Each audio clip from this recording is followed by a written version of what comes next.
I'm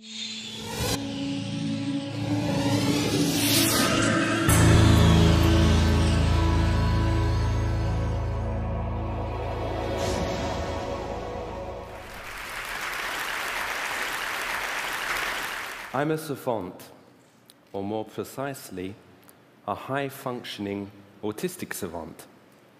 It's a rare condition, and rarer still when accompanied, as in my case, by self-awareness and a mastery of language. Very often when I meet someone and they learn this about me, there's a certain kind of awkwardness. I can see it in their eyes. They want to ask me something. And in the end, quite often, the urge is stronger than they are, and they blurt it out. If I give you my date of birth, can you tell me what day of the week I was born on?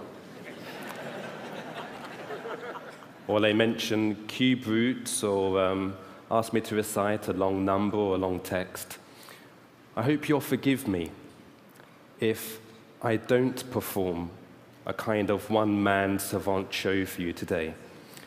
I am going to talk instead about something far more interesting than dates of birth or cube roots, a little deeper and a lot closer to my mind and work. I want to talk to you briefly about perception. When he was writing the plays and the short stories that would make his name, Anton Chekhov kept a notebook in which he noted down his observations of the world around him, little details that other people seem to miss. Every time I read Chekhov and his unique vision of human life, I'm reminded of why I, too, became a writer. In my books, I explore the nature of perception and how different kinds of perceiving create different kinds of knowing and understanding. Here are 3 questions drawn from my work. Rather than try to figure them out, I'm going to ask you to consider for a moment the intuitions and the gut instincts that are going through your head and your heart as you look at them. For example, the calculation. Can you feel where on a number line the solution is likely to fall? Or look at the foreign word and the sounds. Can you get a sense of the range of meanings that it's pointing you towards? And in terms of the line of poetry, why does the poet use the word hare rather than rabbit? I'm asking you to do this because I believe that our personal perceptions, you see, are at the heart of how we acquire knowledge. Aesthetic judgments, rather than abstract reasoning, guide and shape the process by which we all come to know what we know. I'm an extreme example of this. My worlds of words and numbers blare with color, emotion, and personality. As Juan said, it's a condition that scientists call synesthesia, an unusual crosstalk between the senses. Here are the numbers 1 to 12, as I see them. Every number with its own shape and character. 1 is a flash of bright light. 6 is a tiny and very sad black hole. The sketches are in black and white here, but in my mind, they have colors. 3 is green, 4 is blue, 5 is yellow. I paint as well, and here is one of my paintings. It's a multiplication of 2 prime numbers, 3-dimensional shapes, and the space they create in the middle creates a new shape, the answer to the sum. What about bigger numbers? Well, you can't get much bigger than pi, the mathematical constant. It's an infinite number, literally goes on forever.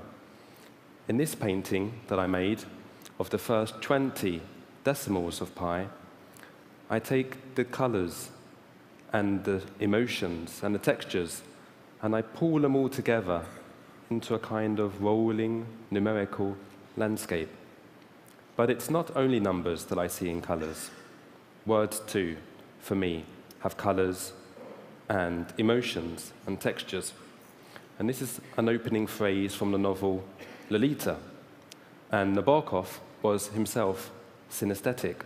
And you can see here how my perception of the sound L helps the alliteration to jump right out.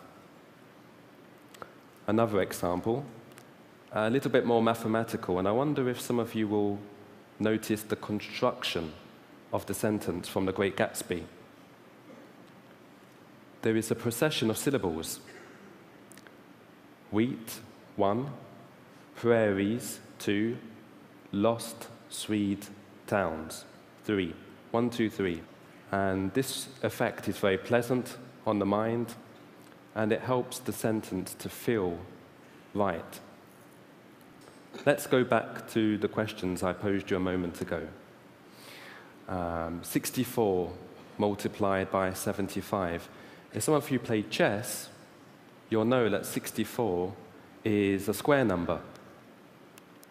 And that's why chessboards 8 by 8 have 64 squares. So that gives us a form that we can picture, that we can perceive. What about 75? Well, if we think of 100 as being like a square, 75 would look like this. So what we need to do now is put those two pictures together in our mind. Something like this. 64 becomes 6400.